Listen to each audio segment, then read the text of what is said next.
y es corta, no vamos a tomarnos mucho tiempo.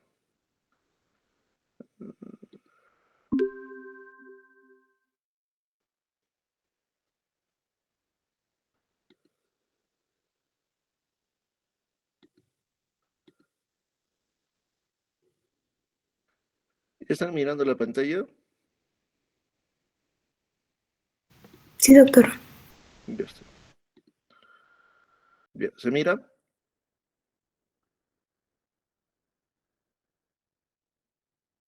Sí, doctor. Bien. Entonces, el día de hoy vamos a hacer esta clase, que es biomarcadores cardíacos o marcadores bioquímicos de daño cardíaco. Bien. Entonces, lo que debemos saber que los biomarcadores son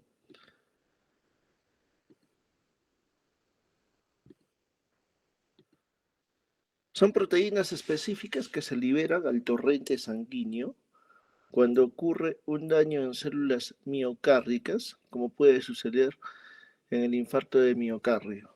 No es exclusivo del infarto de miocardio, pero hay algunos biomarcadores que pueden ser más sensibles y específicos, digamos. Entonces, nosotros debemos clasificar a los biomarcadores cardíacos en aquellos biomarcadores que nos indican necrosis miocárdica y en aquellos que nos indican de disfunción miocárdica. Cuando hablamos de necrosis miocárdica, podríamos hablar de las troponinas, tanto la I y la T, la CPK-MB y la mioglobina. Y cuando hablamos de disfunción cardíaca, hablamos más que todo de los péptidos natriuréticos, tanto el péptido natriurético auricular como el NT-proBNP. ¿Ya? Entonces vamos a hablar primero de la creatinfosfoquinasa. ¿Ya? Lo que debemos saber acá es lo siguiente. Hay tres tipos de creatinfosfoquinasa. La primera se expresa en el cerebro, en la próstata, en el estómago, en el intestino, en el hígado, en la vejiga, en el útero, en la placenta y en la tiroides. Cuando nosotros hablamos de la que se expresa en el corazón es la creatininfosfoquinasa, la tipo 2, o se le conoce también como CK-MB. Esta va a expresarse en el músculo cardíaco, como dicen, un 25 a 46% de la creatinfosfoquinasa total, con menos porcentaje en el músculo esquelético. Por eso esta puede ser un poco más específica la porción MB cuando hay necrosis miocárdica. En cambio, la creatinfosfoquinasa se expresa tanto en el músculo esquelético y cardíaco. ¿Cuándo se va a elevar? Si hablamos de creatinfosfoquinasa en general, o sea, todo, ¿no? Si nosotros dosamos creatinfosfoquinasa, se va a elevar en el infarto de miocardio, en la necrosis, en las cirugías, en el Parkinson, en el ACV, porque también se expresa en el cerebro, en el hipotiroidismo, cardiogénico, en las últimas semanas del embarazo, en la hipertermia, en el alcoholismo agudo, inyecciones intramusculares, espasmos musculares. Entonces, es algo poco específica, es porque se puede elevar por varias causas, ¿ya? También, si nosotros queremos hablar de la creatinfosfoquinasa total y si queremos expresarla, cómo se va a expresar cuando ocurre un infarto de miocardio, debemos saber que la cinética es así, que más o menos se empieza a elevar después de que ocurrió una oclusión en la arteria coronaria, más o menos a las 3 o 6 horas empieza recién a elevarse, después del comienzo de los síntomas, ¿no? Puede llegar a su pico entre las 18 y 30 horas y puede permanecer elevado hasta 72, 96 horas, o sea, entre 3 a 4 días. Pero si hablamos específicamente de la porción, la, la, la creatinfosfoquinasa 2, o sea, la CKMB, dice, al llegar a la circulación es atacada por la carboxipeptidasa que extiende un residuo de lisina extremo para dar a una isoforma CKMB1 de movilidad electroforética. Entonces, acá lo que se puede hacer es una relación, ¿ya?, entre la CKMB2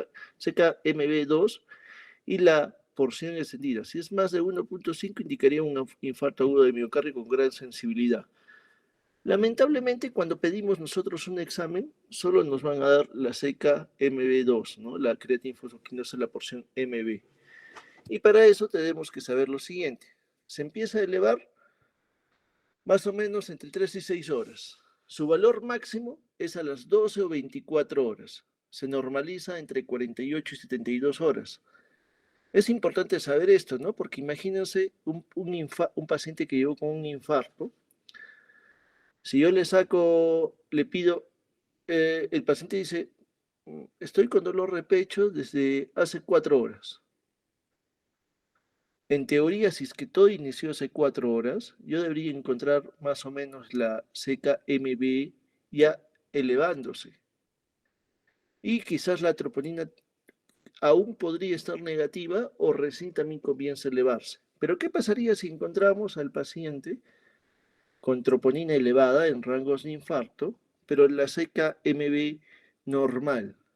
Entonces, eso nos indicaría más o menos, oye, quizás el paciente recién ha sentido el dolor hace 4 horas, pero quizás se esté infartando desde antes, porque ya la troponina sigue elevada, pero la CK-MB2 está normal. Esa es la importancia de que, ¿por qué después yo le voy a pedir otro examen de CK-MB2 a las 6 horas, a las 8 horas, 12 horas, para ver si es que hace curva?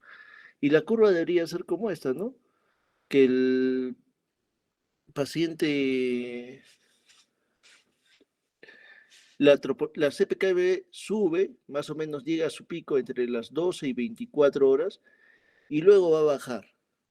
A partir del cuarto día debe estar casi normal, ¿no? Si yo lo encuentro normal en mi curva, lo encuentro siempre normal, normal, normal, probablemente me indica que ya el infarto esté días atrás, ¿no? Entonces, más o menos la relación. Algo que también debemos tener en cuenta es lo siguiente, que la CKMB2 se puede elevar por otras causas que no son necesariamente por un infarto. Puede ser por una enfermedad muscular, por cirugía cardíaca. Cuando un paciente entra a cirugía cardíaca, la CKMB2 se va a elevar, o sea, no es sensible para hablar de un infarto. En las miocarditis se puede elevar. Si tenemos un paciente que le realizamos una cardioversión eléctrica por un flúter, una fibrilación auricular, vamos a tener elevada la CKMB2, probablemente en el cateterismo coronario, y en la angina de pecho también se puede elevar. Y podemos hacer este índice de corte. El índice de corte es dosar la CK-MB y dividirla entre la CK total y por 100. Si sale más de 3.5, más de 4% esta relación, esto nos va a decir que este aumento de CK-MB es más que todo de origen cardíaco. ¿Ya?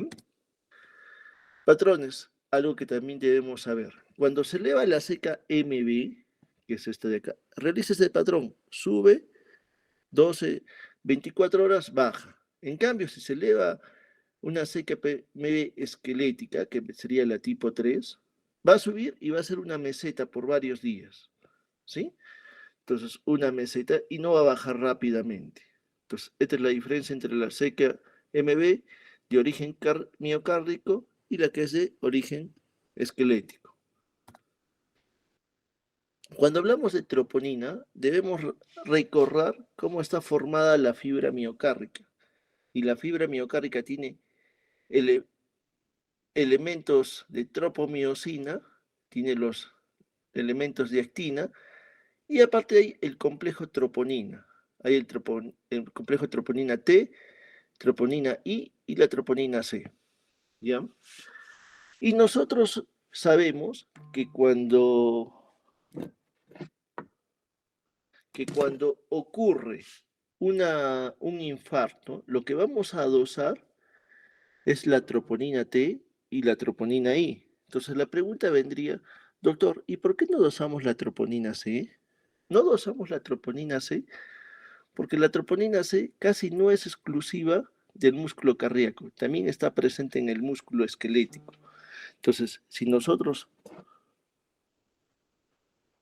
dosaríamos la troponina C, sería muy poco sensible porque se expresa en otros músculos y no solo en el cardíaco. Por eso, en cambio, la troponina I y la troponina T usualmente solo se expresan en el músculo cardíaco y muy bajo en otro tipo de músculo. Acá están. Los biomarcadores más relevantes y recomendados para el diagnóstico de infarto de miocardio son la troponina cardíaca, la I y la T, que son componentes del aparato contráctil del miocardio y se expresan casi exclusivamente en el corazón.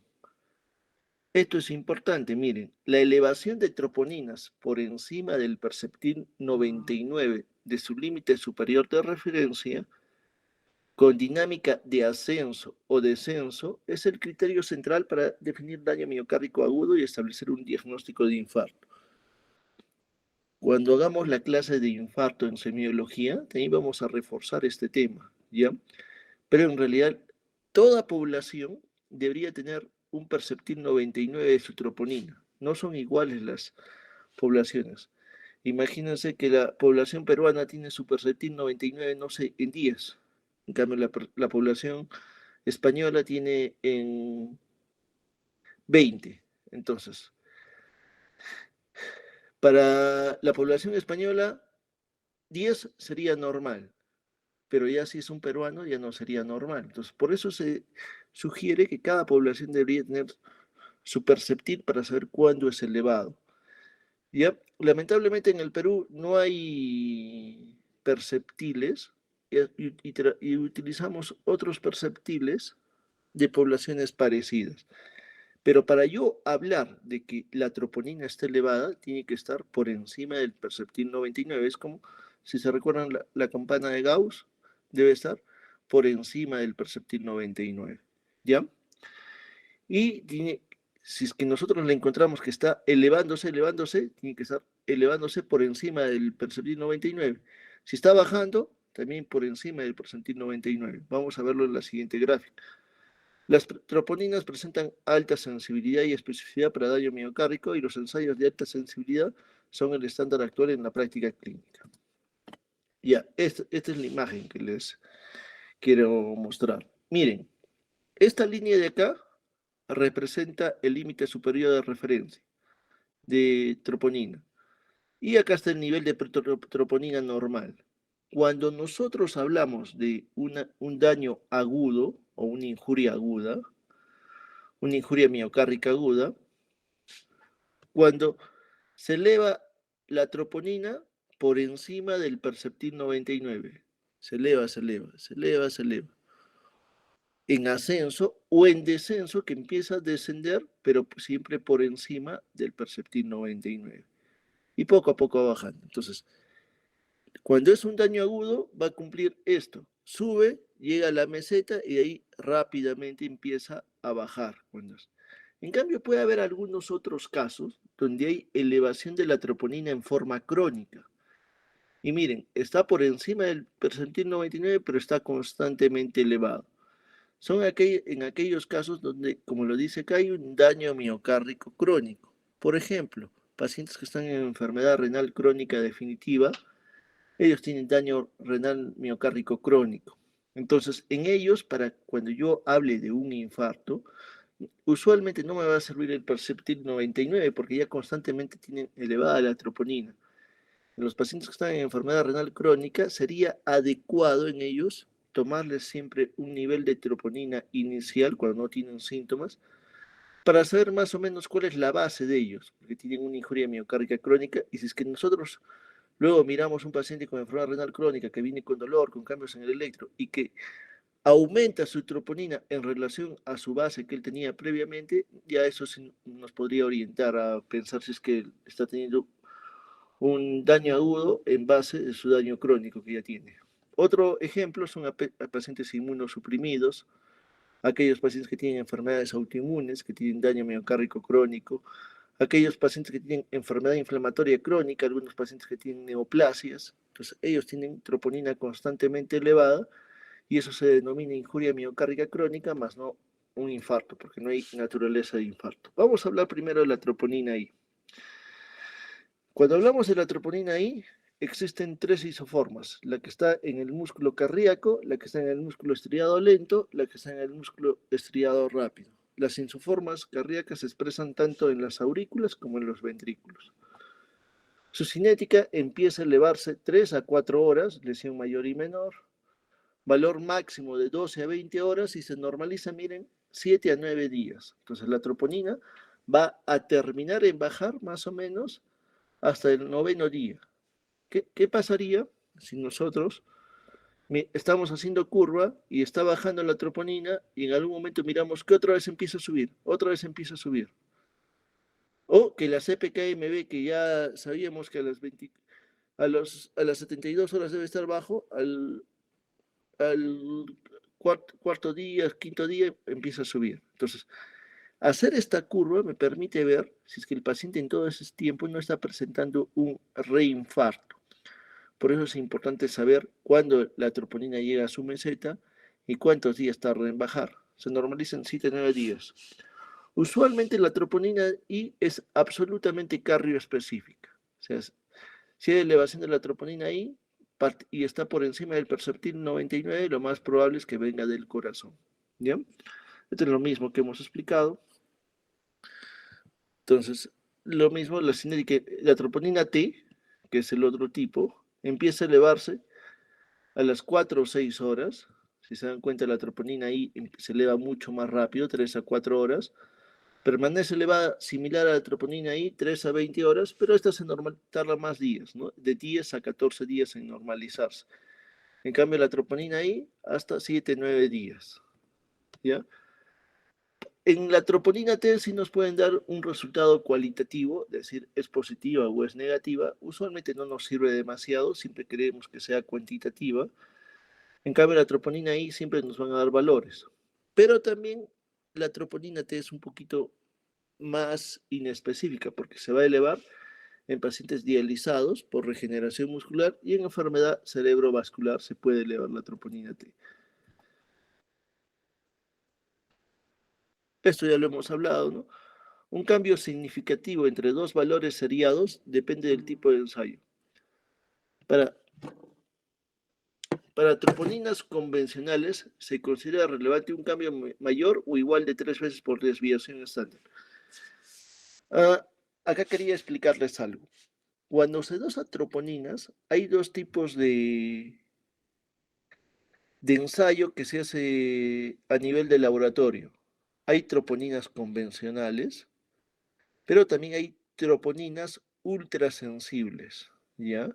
Entonces, cuando nos den el informe de una troponina, tenemos que ver más o menos el laboratorio si es que trabaja con los ensayos de alta sensibilidad o trabaja con los ensayos convencionales. Si es una troponina que fue dosado por un ensayo convencional, se considera relevante un cambio mayor igual de 3 veces la desviación del estándar del ensayo. ¿Ya? Por ejemplo, si viene un paciente que tiene valor de troponina 0.001 y el siguiente a las 6 horas viene en 0.002, entonces como que considero que no hay un cambio relevante, ¿no? Pero si ya me viene a 0.001 y el siguiente me sale 0.05, o sea, más de 3 veces de desviación del estándar del, del que tiene el estudio, ya puedo considerarla positiva. En cambio, cuando hablamos de ensayos de alta sensibilidad, se recomienda considerar la variación analítica y biológica, sugiriéndose un cambio relativo de menos del 50-60% cuando el valor inicial es menos del 99%, está menos por debajo del perceptil 99, ¿ya? O sea, si es que encontramos un cambio entre 50 y 60%, a pesar de que esté por debajo del perceptil 99, podríamos considerarlo relevante. Y si ya está por encima del perceptil 99, como en un paciente que tiene injuria renal crónica, si encontramos una elevación de más del 20% del valor inicial, ya lo consideramos que está elevado. ¿Ya? La presencia de elevación aguda, ascenso o descenso, permite diferenciar del daño miocárdico agudo y el daño crónico, lo que habíamos explicado.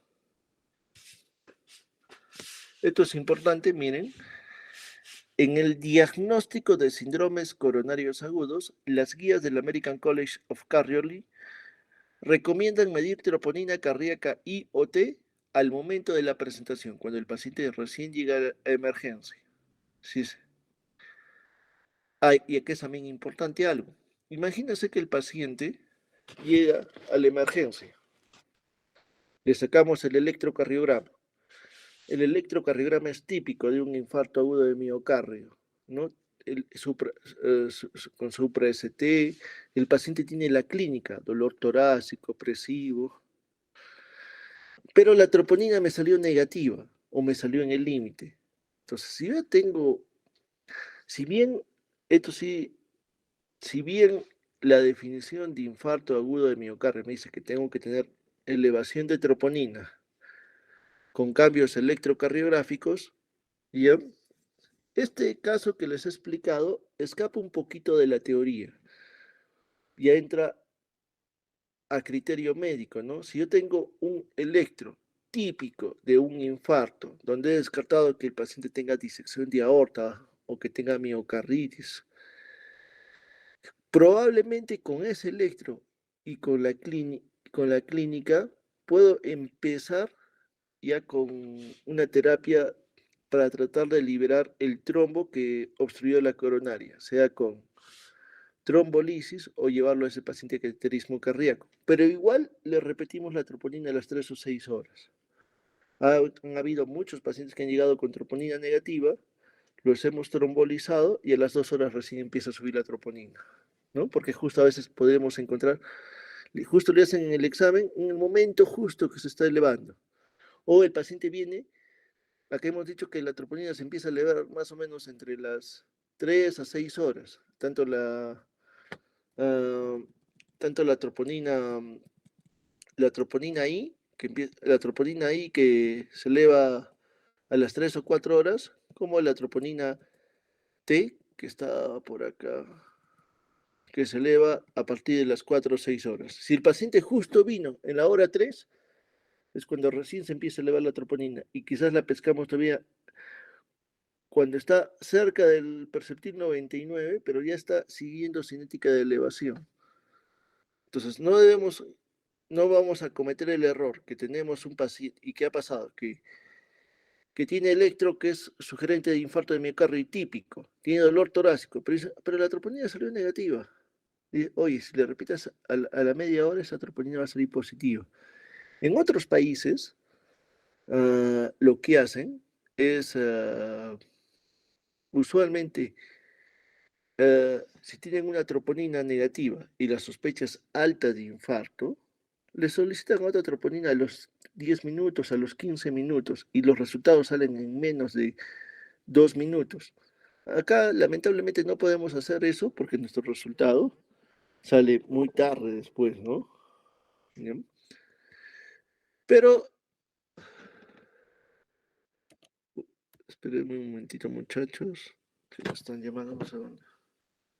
Hola, buen día. Ya, continuamos. Ya, entonces, lo que dice la guía, que si es que salió negativa, esto es más que todo cuando hay un paciente que viene con dolor torácico, opresivo. El electrocardiograma no muestra ningún cambio, pero el paciente tiene dolor torácico y si me sale negativo le debo medir y luego le repito a las 3 y 6 horas después del inicio de los síntomas para identificar la cinética de los valores y confirmar o descartar un infarto agudo de miocardio. Por eso todo dolor torácico opresivo no es que lo miro en la emergencia, digo, me aprieta el pecho, miro factores de riesgo, si tiene factores de riesgo, el electro está normal, no lo mando a su casa. Agarro y lo guardo en el hospital, digo, tú te quedas un rato porque tenemos que confirmar, porque no hace que te vayas a tu casa y verdaderamente te estás infartando. Por eso lo mantenemos, le repetimos un nuevo electrocardiograma a las 3 horas, una nueva troponina a las 6 horas. Si después de 6 horas no ha mostrado cambios en el electrocardiograma, no ha mostrado cambios en la troponina, es poco probable que ese dolor sea consecuencia de un infarto de miocardio. Si las troponinas iniciales son normales, pero persisten cambios electrocardiográficos o características clínicas de riesgo intermedio alto, se recomienda obtener mediciones adicionales más allá de 6 horas, ¿ves? Si es que lo tenemos al paciente y miramos que hay cambios en el electrocardiográfico, no tan características de ST elevado, o sea, puede ser como un ST no elevado, y tiene características clínicas de riesgo intermedio alto, ahí sí lo mantenemos más de 6 horas al paciente. Esto es importante, lo que hemos hablado ya. Hay que saber los tipos de infarto, ¿no? El tipo 1, tipo 2, tipo 3, tipo 4, tipo 5. El tipo 1, como ya saben, es por una enfermedad coronaria aterotrombótica. El tipo 2, desajuste entre el aporte y la demanda de oxígeno. El tipo 3, cuando muere el paciente, pero las sospechas de causa cardíaca isquémica. El tipo 4, relacionado a procedimientos de revascularización cardíaca. Y el tipo 5, relacionado a cirugía de revascularización cardíaca, ¿no? Y dentro del tipo 4 hay el 4A, 4B y 4C. Acá vamos a hablar más que todo de la que se relaciona a la intervención coronaria percutánea. Cuando tenemos un infarto tipo 1, los niveles de troponina suelen ser significativamente más elevados y muestran un ascenso rápido y marcado, alcanzando picos que pueden superar varias veces el límite superior de referencia. Además, la cinética de la troponina ascenso y posterior descenso es más pronunciada en el infarto tipo 1, reflejando una necrosis miocárdica aguda de mayor magnitud. ¿Ya? En el tipo 2, ¿ya? En el tipo 2, los niveles de troponina también se elevan por encima del límite superior de referencia, pero tienden a ser más bajos que el tipo 1, y es un ascenso que suele ser menos abrupto, ya paulatinamente va aumentando. El incremento porcentual y el pico relativo respecto al límite superior de referencia son menores. Por ejemplo, una media de 86 veces el límite superior de referencia en el tipo 2, en cambio en el tipo 1 se elevó 207 veces en un estudio. Y la cinética suele ser más lenta y menos marcada. Entonces, eso nos puede ayudar a ver un paciente que está hospitalizado y que miramos que paulatinamente, poco a poco, en 4 o 5 días la troponina empieza a elevarse. Eso nos indica, oye, este paciente parece que está infartando como un tipo 2. En cambio, un tipo 1 se elevaría en menos de 24 horas, se eleva rápidamente. Además, en el infarto tipo 2, la troponina T puede elevarse de manera desproporcionada respecto a otros marcadores como la CKMB, lo que puede ayudar en la diferenciación etiológica. ¿Ya? Cuando hablamos del tipo 4, eso tienen que tenerlo en cuenta, cuando un paciente entra a una intervención coronaria percutánea, que le están colocando un stent, el diagnóstico requiere una elevación de 5 veces el perceptil 99 límite superior de referencia en pacientes con valores basales normales. Si un paciente entró a un cateterismo cardíaco programado, o sea, no se está infartando, y tiene su troponina previa al cateterismo normal, si es que luego del procedimiento se elevó 5 veces por encima del perceptil 99, eso nos hace diagnóstico de que probablemente estamos ante un infarto tipo 4. O un aumento del 20% sobre el valor basal si la troponina ya estaba elevada pero estable. Si hay un paciente que sí se infartó, pero ya la troponina estaba en descenso, algo elevada, pero en descenso, antes del procedimiento, ¿ya? Si es que encontramos que aumenta más del 20% y siempre que esté por encima de 5 veces del límite superior de referencia, también podemos pensar en un infarto tipo 4. Además, debe existir evidencia adicional de isquemia miocárdica con cambios nuevos en el electrocardiograma, hallazgos en imágenes o complicaciones, procedimientos, etc.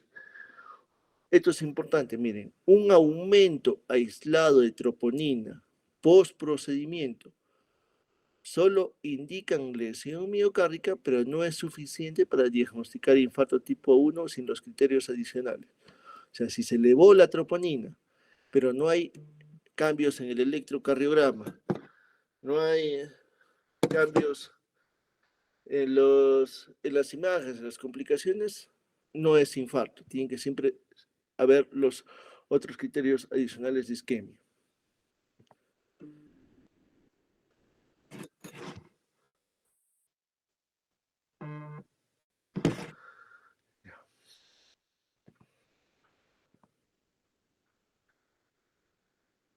Dos, tipo 5, relacionado con cirugía de revascularización cardíaca. ¿Ya? Acá lo que hablamos, cuando un paciente entra a cirugía de revascularización, o sea, le han puesto un puente, ¿no? Un bypass, ¿ya? El criterio es una elevación de troponina, dense en cuenta, de 10 veces por encima del perceptil 99, el límite superior en pacientes con valores basales normales, junto con evidencia nueva de isquemia. Siempre es nueva evidencia de isquemia. Electro, o sea, tiene que haber un paciente que viene de dolor y miro su electro, o aparecen nuevas CUS patológicas o algo malo, y si les doy la troponina, si se elevó por encima de 10 veces, ya digo, este paciente sí se está infartando a consecuencia de la revascularización cardíaca. Cambio, en pacientes con troponina basal elevada, pero estable o en descenso, se requiere un aumento del 20% y que el valor absoluto supere 10 veces el límite superior de referencia, además de los criterios de isquemia relacionados, ¿no? Miren, acá es algo que también que debemos saber diferenciar. Tenemos acá un paciente, la línea azul más marcada, donde se eleva la troponina y permanece elevada hasta 14 días, puede permanecer elevada. Pero si a este paciente nosotros lo hemos reperfundido, la troponina se va a elevar, pero va a bajar también rápidamente y va a llegar a valores normales antes de los 14 días, porque liberamos el vaso. Lo mismo pasa con la CKMB. Si es que es en un paciente no reperfundido, va a tardar en bajar. Si lo hemos reperfundido antes, llega al pico y luego baja rápidamente. Y ese cuadrito, he puesto algunos otros valores que no se utilizan. Si les preguntan por ahí, ¿cuál es el biomarcador cardíaco que se eleva con mayor prontitud en un infarto de miocardio? Por teoría siempre responden que es la mioglobina, que se eleva 2 a 3 horas, 2 a 3 horas. Ya por teoría, porque en la práctica usualmente no lo usamos porque es muy inespecífica. Pero en realidad, si es que queremos hablar en teoría, sí se eleva la más rápida la mioglobina. Y ahí están las que hemos hablado. Hay otras inespecíficas que es la LDH, que se puede elevar también en otros procesos, por eso no se utiliza. Y ya para terminar, lo peor no es cometer un error, sino tratar de justificarlo en vez de aprovecharlo como aviso providencial de nuestra ligereza o ignorancia. ¿Alguna pregunta que tengan?